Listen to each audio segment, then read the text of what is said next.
नमस्कार. आपण ह्या व्हिडिओमध्ये एक स्मॉल कॅप कंपनीचा आपण अनालिसिस वगैरे करणार आहोत. तर ती कंपनी म्हणजे कंझ्युमर ड्युरेबल कंपनीचं आपण अनालिसिस करणार आहोत. त्या कंपनीचं नाव आहे अंबर एंटरप्राइजेस इंडिया लिमिटेड. या कंपनीचं आपण अनालिसिस करणार आहे. या कंपनीची माहिती घेण्यापूर्वी या इंडस्ट्री बाबतीत माहिती घेऊ म्हणजे डाटा पॉईंट समजून घेऊ की कसे कंझ्युमर ड्युरेबलचे फ्युचर कसे असेल. आता आपण सेक्टर वाईज सेक्टरची माहिती घेऊया. म्हणजे ह्या सेक्टरने किती रिटर्न किती वर्षामध्ये दिलं. निफ्टी कंझ्युमर ड्युरेबलच्या निफ्टी कंझ्युमर ड्युरेबल ही जर 2009 मध्ये जर आपण 100 रुपये इन्व्हेस्ट केले असते 2009 मध्ये, तर आता 3000 रुपये प्राईस झाले असते. जर आपण 2014 मध्ये केली 100 रुपये इन्व्हेस्ट, जवळपास 800 रुपये प्राईस झाली असती. जर 100 रुपये जर 2021 मध्ये जर इन्व्हेस्ट केले तर 156 रुपये झाले असते. म्हणजे चांगल्या प्रकारे रिटर्न आपल्याला इथे मिळाला असता. तर आता पहिल्यांदा ह्या कंपनीचं म्हणजे ह्या कंपनीचं म्हणजे ह्या इंडस्ट्रीचं म्हणजे रॉ मटेरियल विषयी आपण माहिती घेणार आहोत. या कंझ्युमर ड्युरेबल सेक्टरमध्ये जास्त अंडर परफॉर्म केला आहे. म्हणजे की स्पेशली पाहिलं तर पोस्ट कोविड पिरियडमध्ये हे जर अंडर परफॉर्मन्स होत आहे, हे क्लिअर लिंक वगैरे म्हणजे रॉ मटेरियल होत आहे. त्याला रॉ मटेरियल काय लागतं, copper raw material price inflation आलं होतं कोविड नंतर. म्हणजे इम्पॉर्टंट रॉ मटेरियल आहे. कोविड नंतर इम्पॉर्टंट हा रॉ मटेरियलच या इंडस्ट्रीसाठी होता. ह्याचे प्राइजेस वगैरे एकदम चांगल्या प्रकारे कोविडमध्ये एक बूम झाले. म्हणजे अप ट्रेंडमध्ये गेल्या. म्हणजे म्हणजे ह्या सेक्टरमध्ये काही रॉ मटेरियलचे प्राइजेस 2 and 3 times सुद्धा वाढलेले आहेत. पण आता आपण यात सिनारिओ आहे की म्हणजे कंझ्युमर ड्युरेबलचे फेवरमध्ये जात आहे. म्हणजे सध्या कंझ्युमर ड्युरेबल सेक्टरमध्ये फेवरेबलमध्ये येत आहे. बघा हाय किती होत आहे. हाय होऊन आता चांगल्या प्रकारे खाली आले आहे. म्हणजे 19% फॉल आलेला आहे. तर यासाठी सेक्टरसाठी एक चांगले रॉ मटेरियलच्या प्राइजेस वगैरे स्टेबल होताना दिसतात. पुन्हा ॲल्युमिनियमच्या बी प्राइजेस म्हणजे 2020 मध्ये म्हणजे आपलं पीकच्या तुलनेत आता एकदम 19% डाऊन आहे. म्हणजे ॲल्युमिनियमच्या प्राइजेस वगैरे तर 35% डाऊन आहे. इथे 19% चुकून टाईप झाले आहे माझ्याकडून, तुम्ही समजून घ्या. तर पुढील क्रूड ऑइल म्हणजे ब्रेंट ऑइलचे बी प्राइसेस वगैरे 42% वगैरे कोविडच्या हायच्या 42% खाली प्राइसेस वगैरे आले आहेत. म्हणजे एक सिम्बॉल, एक पॉझिटिव्ह सिम्बॉल दिसत आहे. तसेच HDPE याच्या प्राइजेस वगैरे 31% डाऊन वगैरे आले आहेत. ही एक इंडस्ट्रीसाठी या रॉ मटेरियलचे करेक्शन या इंडस्ट्रीसाठी एक हेल्दी करेक्शन आहे. जर प्राइजेस एका नॉर्मल लेवलला आले आणि एका ठिकाणी स्टेबल झाली तर म्हणजे कंझ्युमर ड्युरेबल कंपनीसाठी एक बेनिफिशियल एक्सपेक्ट होईल. म्हणजे अंबर एंटरप्राइजेससाठी एक चांगली गोष्ट असेल. तर अंबर एंटरप्राइजेस ही कंपनी मेन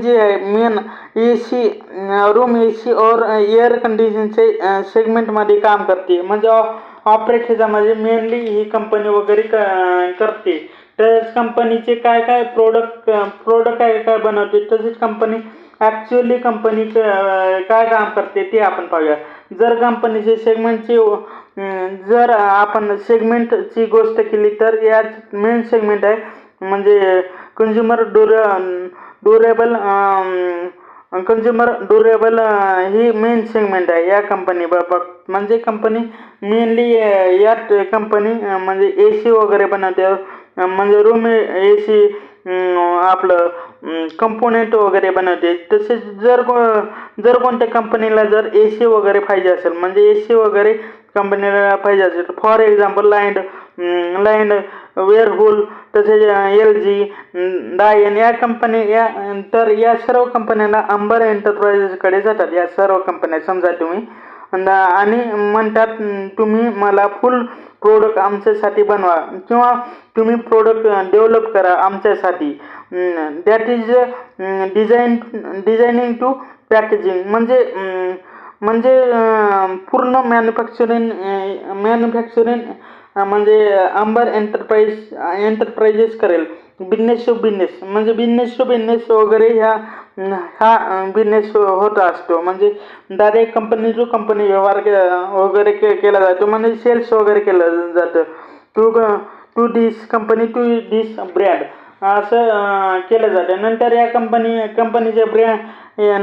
कंपनीचे ब्रँड आपल्यासारखा म्हणजे कन्झ्युमरला वगैरे, कस्टमरला वगैरे सेल वगैरे करतात. या व्यतिरिक्त जर आपल्या कोणत्या कंपनीचे स्वतःचे म्हणजे इन हाऊस मॅन्युफॅक्चरिंग आहे, पण त्याला कंपोनेंट वगैरे बनवता येत नाहीत.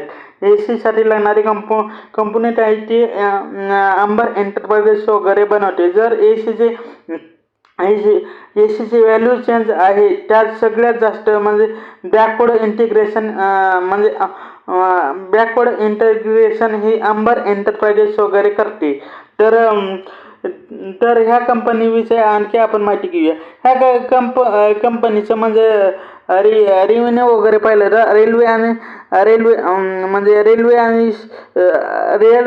रेल्वे सबसिस्टम मोबिलिटीमधून जवळपास 9% रेव्हेन्यू येतो. इलेक्ट्रॉनिक्समधून 18% रेव्हेन्यू येतो आणि कंझ्युमर ड्युरेबलमधून 72% जवळपास रेव्हेन्यू येतो. जास्तीत जास्त रेव्हेन्यू हा म्हणजे कंझ्युमर ड्युरेबलमधून येतो. तर इंडियामध्ये 99% आहे. आणि इंडिया सोडून इतर म्हणजे जगाच्या इथून व्यतिरिक्त 0.6% रेव्हेन्यू हा कंपनीकडे येत असतो.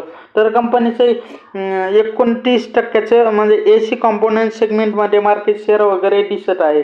तर कंपनीचे म्हणजे पाहिले तर 32 वर्षाचा एक्सपिरियन्स कंपनीजवळ आहे. 32 वर्षापासून हे काम करते ही कंपनी वगैरे.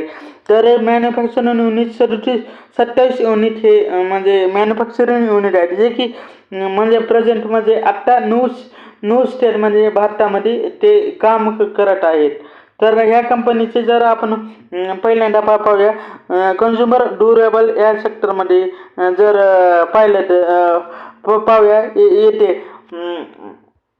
तर इथे कंपनी पाहिलं तर म्हणजे कंझ्युमर ड्युरेबल डिव्हिजनमध्ये आपण पाहूया. म्हणजे AC बनवते company. AC, split AC, window AC, enter AC, class 10 AC ह्या AC बनवते. तसेच म्हणजे रूम AC कंपोनेंट वगैरे कंपनी वगैरे बनवत असते. नॉन AC कंपोनेंटसुद्धा कंपनी बनवत असते. त्याच्यामध्ये पाहिलं तर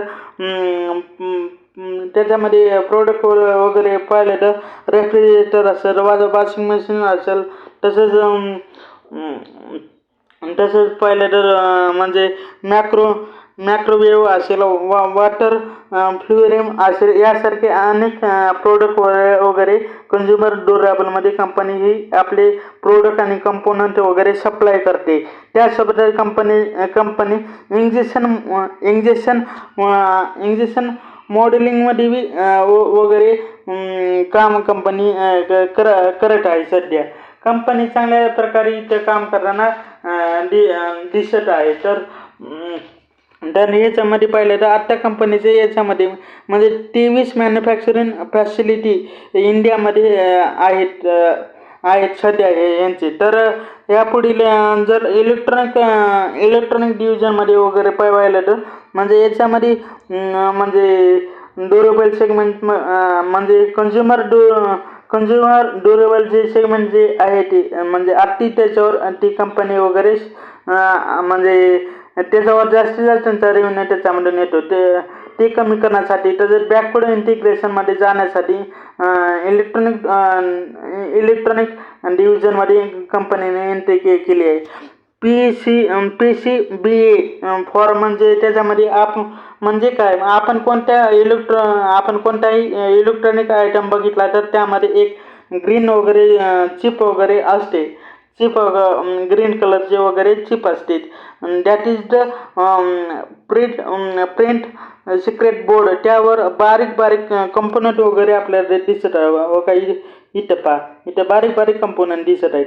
हे कंपोनंट दिसत आहे. हे कन्सेप्ट कंपोनंट वगैरे बनवल्यानंतर जी फायनल शेप जो बनतो त्याला आपण प्रिंटेड सिक्रेट बोर्ड असेंबली असे म्हणतात. याला संपूर्णला प्रिंटेड बोर्ड असेंबली असे म्हणतात. अंबर प्राइजेस म्हणजे PCBA बनवते कंपनी. तसेच फॉर तसेच कंपनी ह्याच्यामध्ये बी काम करते. तर ह्याच्यामध्ये पाहिलं तर आपलं टेलिकॉममध्ये बी काम चांगलं करते. कंपनी म्हणजे बनवते. तर तसेच मल्टिपल काइंड्स ऑफ फ्लोर्स वगैरे बनवते. एसीमध्ये तर कंपनी आहेच. AC वगैरे तर बनवते. मॅक्रोवेअर्स, रेफ्रिजरेटर म्हणजे टेलिकॉममध्ये कंपनी बनवते. तर स्मार्ट वॉच वगैरे बनवते कंपनी. तसेच नॉईज जो ब्रँड आहे ते आपल्याला समजायला माहीत आहे. या ब्रँडविषयी आपल्याला माहीतच आहे.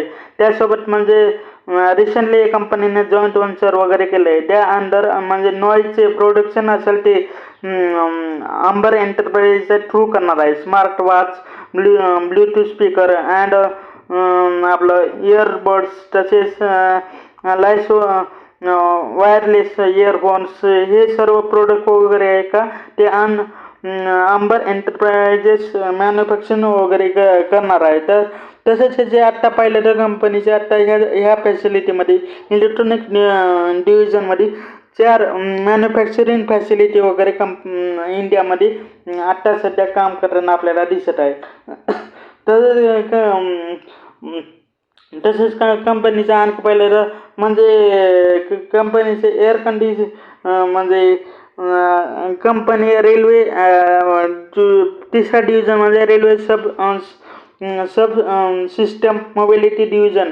याच्यामध्ये पहिलं रेल्वे बससाठी म्हणजे एअर कंडिशन सिस्टम वगैरे कंपनी वगैरे बनवते.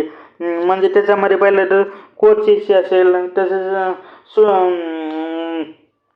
तसेच सेनोल AC असेल, तसेच कॅबिन AC असेल, तसेच डोर असेल, तसेच म्हणजे असे गँगवेअर्स असेल, असं अनेक बनते. जसे बसमध्ये लागणारी साहित्य वगैरे कंपनी वगैरे कंपोनंट वगैरे कंपनी सध्या बनवत आहे. तर त्यानंतर कंपनीकडे दुसरे म्हणजे एस्टिवेशनमध्ये बी कंपनी म्हणजे दुसरीकडे त्यानंतर कंपनी दुसरे म्हणजे इक्विपमेंट बी कंपनी वगैरे बनवत आहे सध्या. म्हणजे चांगल्या प्रकारे याच्यामध्ये कंपनी वगैरे बनवत आहे. तर कंपनीचं तसंच कंझ्युमर ड्युरेबलचं जे मार्जिन आहे कंपनीचं ते आहे आता सध्या पाहिलं तर 6.2% मार्जिन वगैरे कंपनीचं आहे. तसंच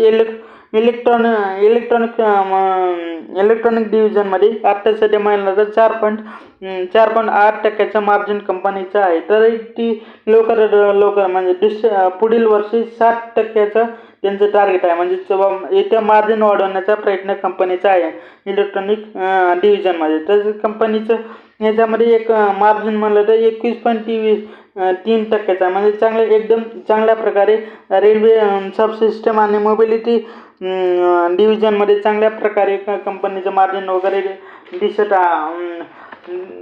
आहे. तर तसेच कंपनीचं आता पाहूया कंपनीच्या रिक्स काय काय, कंपनीच्या रिक्स वगैरे काय काय आहे ते आपण पाहूया. कंपनीचे रिक्स फॅक्टर वगैरे काय काय आहे ते आपण पाहूया. तर कंपनीचे रिक्स म्हणजे रॉ मटेरियलचे म्हणजे ओलॅटी म्हणजे स्थिर नाहीत ते.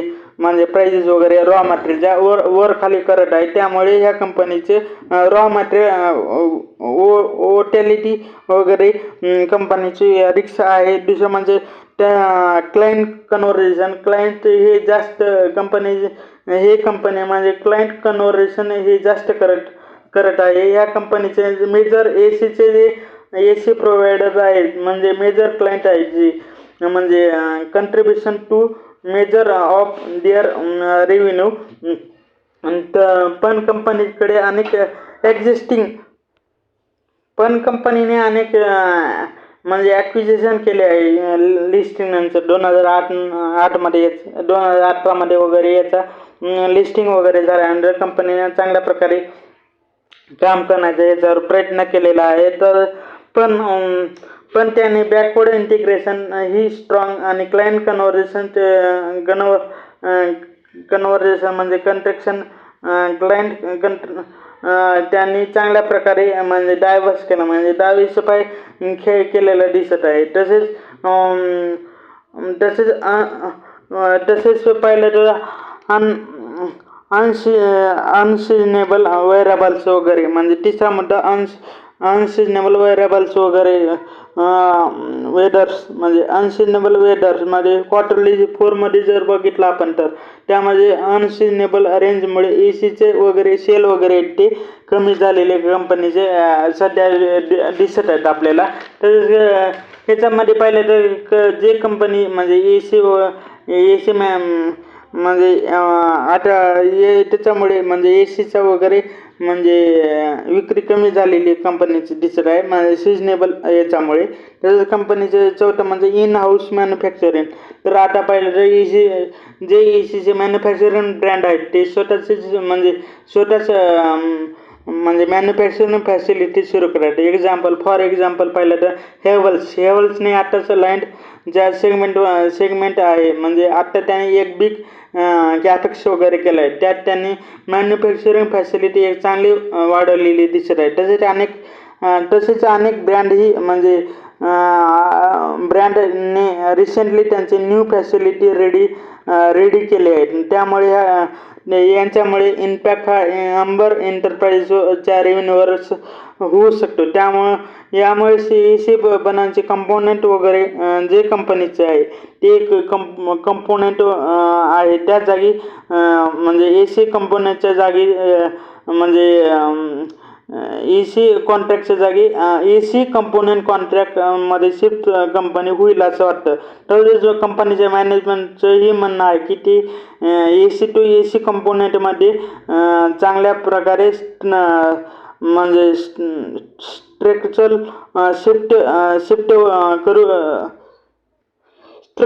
शिफ्ट करताना दिसून येऊ शकतात असं म्हणणं आहे. तसेच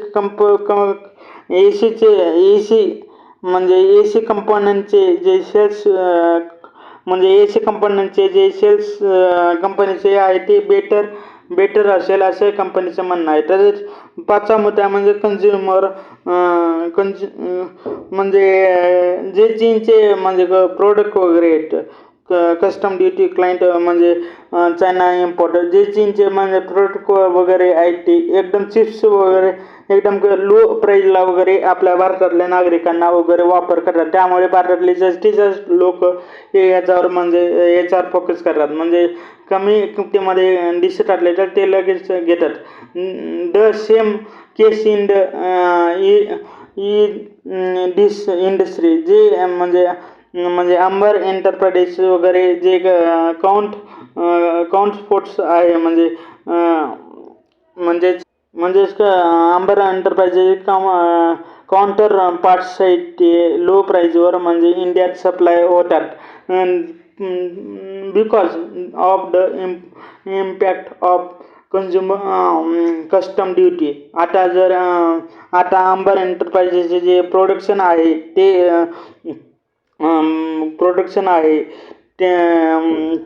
ऑन बेटर साईड येत आहे. त्यामुळे म्हणजे बेटर करत आहे. त्यामुळेच Amber enterprises Chinese Amber enterprise Chinese कंपनीचे कॉम्पिटिशन वगैरे आता इम्पॅक्ट वगैरे करू शकत नाही. जर गव्हर्नमेंटने पॉलिसीमध्ये काय काही चेंज केला तर त्यात त्याचाच डायरेक्ट इम्पॅक्ट या पर्टिक्युलर कंपनीवर जास्तीत जास्त होताना आपल्याला दिसून येऊ शकतो. तर कंपनीचे क्लायंट कोण आहे ते आपण आता पाहूया. तर कंपनीचे क्लायंट आता पहा तुम्ही. हो, चांगले एल जी क्लायंट कंपनीचा क्लायंट हा LG आहे, ब्लू स्टार आहे, तसेच महिंद्रा आहे. तसेच कंपनीचे आणखी कोण क्लायंट आहेत ते आपण पाहूया. चांगले मोठे ब्रँड आहेत, तुम्ही पहा इथं चांगल्या प्रकारे कंपनीचे क्लायंट वगैरे आपला क्लायंट बेस वगैरे कंपनीचा एकदम चांगल्या प्रकारे ब्लू स्टार बी कंपनीचा क्लायंट आहे. चांगले क्लायंट इथे कंपनीचे दिसत आहेत. मोठ्या कंपन्या चांगल्या मोठे ब्रँड कंपनीचे क्लायंट वगैरे सध्या दिसत आहेत. तर कंपनीचा आपण फंडामेंटल अनालिसिस आता करून घेऊया. आता बिझनेस अनालिसिस वगैरे कंपनीचं झालं आहे, आता फंडामेंटल अनालिसिस करून घेऊया आता. तर कंपनीचं पहा इथं मार्केट कॅप कंपनीचा 12,000 कोटीच्या आसपास आहे. कंपनीचे 3,000चे प्राईस आहे. पण कंपनीचा PE रेशो वगैरे पहा, PE एकदम 43 आहे. पण इंडस्ट्री पी पाहिलं तर ह्या कंपनीचा 74 वगैरे इंडस्ट्री पी आहे. तर त्या तुलनेत कंपनीचं एक चांगल्या प्रकारे दिसत आहे. तर कंपनीचं कॉम्पिटिशन पहा, म्हणजे कंपनी ह्या सेक्टरमध्ये 2 नंबरची कंपनी आहे. चांगल्या मोठी कंपनी आहे. तर कंपनीचा आता ग्रोथ वगैरे पाहूया, म्हणजे सेल्स ग्रोथ वगैरे कंपनीची कशी आहे. म्हणजे ती 3 वर्षाची चांगल्या प्रकारे 5 वर्षाचे 27% कंपनी सेल्स ग्रोथ वगैरे दिसत आहे. 3 वर्षाचे 20% चांगल्या प्रकारे ग्रोथ वगैरे कंपनीची दिसत आहे. तर कंपनीचं आता एकदा आपण पाहूया. कंपनी 2 नंबरला आहे सध्या. तर कंपनीचं आता एकदा आपण हे पाहून घेऊया आपण. तर 1 मिनटं. तर कंपनीचं एकदा क्वार्टरली रिझल्ट वगैरे पहा तुम्ही. सेल्समध्ये कंपनीचा ग्रोथ दिसत आहे. पण एक तुम्ही पहा, सप्टेंबर कंपनीचे जे क्वार्टर आहे ते डिक्लाइन्स, म्हणजे नेट प्रॉफिटमध्ये एक डिक्लाइन वगैरे झाल्यासारखं वाटत आहे. म्हणजे हो कप्पा नेट प्रॉफिटमध्ये डिक्लाइन आहे. सप्टेंबर पुन्हा त्याच्या अगोदर सप्टेंबर वगैरे पहा, कंपनीचे डिक्लाइन वगैरे दिसत आहेत. तर इकडं पहा, म्हणजे सिजनेबल म्हणजे उन्हाळ्यात सीझनमध्ये हिवाळ्यामध्ये कोणी AC वगैरे वापरत नाही, त्यामुळे कोणी घ्यायला बी जाणार नाही. AC वगैरे उन्हाळ्यामध्ये जास्त खपत असते. तसंच जून जुलैमध्ये बी थोडं खपत असते. तर त्या पर्टिक्युलर सेगमेंटमध्ये कंपनी चांगल्या प्रकारे काम करताना वगैरे दिसत आहे. तर कंपनीचं OPM पहा, OPM बी कंपनीचं चांगल्या प्रकारे दिसत आहे. कंपनीचं OPM बी चांगल्या प्रकारे दिसत आहे. त्याचा कंपनीचा आणखी काही पाहिजे झालं तर आपण पाहूया. आता प्रॉफिट आणि लॉस स्टेटमेंट आपल्याला काय सांगतो. प्रॉफिट आणि लॉस स्टेटमेंटमध्ये पाहिलं तर कंपनीचं म्हणजे इयर ऑन इयर चांगल्या प्रकारे कंपनी ग्रोथ करणं, इयर ऑन इयर बी चांगल्या प्रकारे कंपनी ग्रोथ करताना दिसत आहे. पण कधी मध्ये 2020मध्ये का बरं एवढं का बरं कंपनीनं वगैरे प्रॉफिट वगैरे केलं होतं. तर तेव्हा प्रॉफिट मार्जिन वगैरे बी जास्त होतं, कंपनीचे एक्सपेन्सेस बी कमी होते. तसेच कंपनीचं आणखी काही ऑर्डर इन्कम वगैरे कंपनीचा झालेला होता. तसेच डिप्रेशन कंपनीचं यावेळेस कमी झालं आहे. म्हणजे त्या तुलनेमध्ये डिप्रेशन कमी होतं म्हणून प्रॉफिट जास्त होतं. पण कंपनी चांगल्या प्रकारे कंपनी प्रॉफिट लॉसमध्ये बी आपला परफॉर्मन्स वगैरे दाखवते. तर कंपनीचे एकदा बॅलन्स शीट आपण पाहून घेऊया. बॅलन्स शीट काय म्हणजे, कंपनीकडं रिझर्व 2,000 कोटी आहेत आणि 1,500 कोटीचे केवळ कर्ज आहे. कंपनीचं कर्ज कंट्रोलमध्ये आहे असं मानू शकतो. तसंच कंपनीचे शेअर होल्डर पॅटर्न वगैरे काय म्हणतो. कंपनीचा शेअर होल्डर पॅटर्न वगैरे चांगला ठीकठाक दिसत आहे. कंपनीकडे म्हणजे चांगल्या प्रकारे म्हणजे DIचं वगैरे वरचेवर आपले होल्डिंग वगैरे वाढताना दिसत आहे. आणि पब्लिककडे एक होल्डिंग वगैरे कमी होताना दिसत आहे, जे की एक स्ट्रॉंग सिम्बॉल आहे. म्हणजे चांगलं सिम्बॉल वगैरे दिसत आहे कंपनीकडे. तसंच कंपनीचे रेशो पाहूया, म्हणजे डेप्ट रेशो 93 आहे. तसेच कंपनीचा पेपर रेशो म्हणजे कंपनीला उदार म्हणजे चांगल्या कंपनीचं मार्केटमध्ये एक चांगल्या प्रकारे म्हणजे कंपनीची इज्जत वगैरे मार्केटमध्ये चांगली आहे असं आपण समजू शकतो. म्हणजे 93 दिवसाचा माल फुकट देते का कंपनी पुढे कस्टमरला. पण ह्याला ही जी कंपनी जिथून माल वगैरे घेते तिथे 143 दिवसापर्यंत म्हणजे कंपनी उधार वगैरे ठेवू शकते. म्हणून ही कंपनीसाठी एक चांगली गोष्ट आहे असं आपण समजू शकता. तर कंपनीचा आणखी पाहिलं तर कॅश फ्लो कंपनीकडे किती आहे. कंपनीकडे कॅश फ्लो बी चांगल्या प्रकारे दिसत आहे. तर कंपनीचा आपण एकदा परफॉर्मन्स आता कसा करत आहे ते आपण पाहूया आता. तर कंपनीचा आता पहा एका वर्षाचा किती आहे म्हणजे रिटर्न. कंपनीने जवळपास 2x एका वर्षात कंपनीनं पैसा केलेला दिसत आहे. पहा एका वर्षात जवळपास 2x कंपनीनं रिटर्न दिलेला आहे. तर 5 वर्षात कंपनीनं किती रिटर्न पहा 350% वगैरे कंपनीनं रिटर्न दिले आहे. तर मॅक्सिमममध्ये बी चांगल्या प्रकारे कंपनीनं रिटर्न वगैरे दिलेला दिसत आहे. कंपनीने एक ठराविक परफॉर्मन्स वगैरे करताना दिसत आहे. तर आपल्याला चार्टवर आता जाऊन समजायचे आपल्याला एंट्री मिळू शकते का या कंपनीमध्ये. आता आपण पाहूया आता. तर पहा कंपनीमध्ये एक एंट्री आपल्याला चांगल्या प्रकारे दिसत आहे. चांगल्या प्रकारे इथं एंट्री घेऊ शकता. तरी आपण इथं एंट्री घेऊन जवळपास 42चं टार्गेट आपलं कुठंच गेलं नाही. पण कुठलंही बाईंग सेलिंगचं वगैरे रिकमेंडेशन देत नाही. कंपनीने इथे एक स्ट्रॉंग हॅमर वगैरे बनवला आहे. तरी आपल्याला कन्फर्मेशन बी देत आहे. चांगल्या प्रकारे हे हॅमर चांगल्या प्रकारे इथं परिणाम करताना दिसत आहे. कंपनीचं एकदम भारी नंबर 1 कंपनीचं वगैरे परफॉर्म वगैरे दिसत आहे. इथून आपण 42चं टार्गेट आपलं कुठंच गेलं नाही. पहिलं टार्गेट 4200 आणि दुसरं 4600 टार्गेट आपलं कुठंच गेलं नाही. कंपनी आरामशीर आपल्याला टार्गेट वगैरे देऊ शकते. पण कुठल्याही प्रकारचं बाईंग सेलिंगचं रेकमेंडेशन मी देत नाही. तरी स्वतः अभ्यास करून स्वतःच आपण याच्यामध्ये एंट्री घेऊ शकता. तरी शेवटी आपल्या व्हिडिओला लाईक आणि चॅनलला सबस्क्राईब करा आणि जास्तीत जणांपर्यंत हा व्हिडिओ शेअर करा हीच विनंती. हा व्हिडिओ पाहिल्याबद्दल धन्यवाद. पुन्हा भेटूया नवीन व्हिडिओमध्ये नवीन टॉपिकसोबत. धन्यवाद. थँक्यू.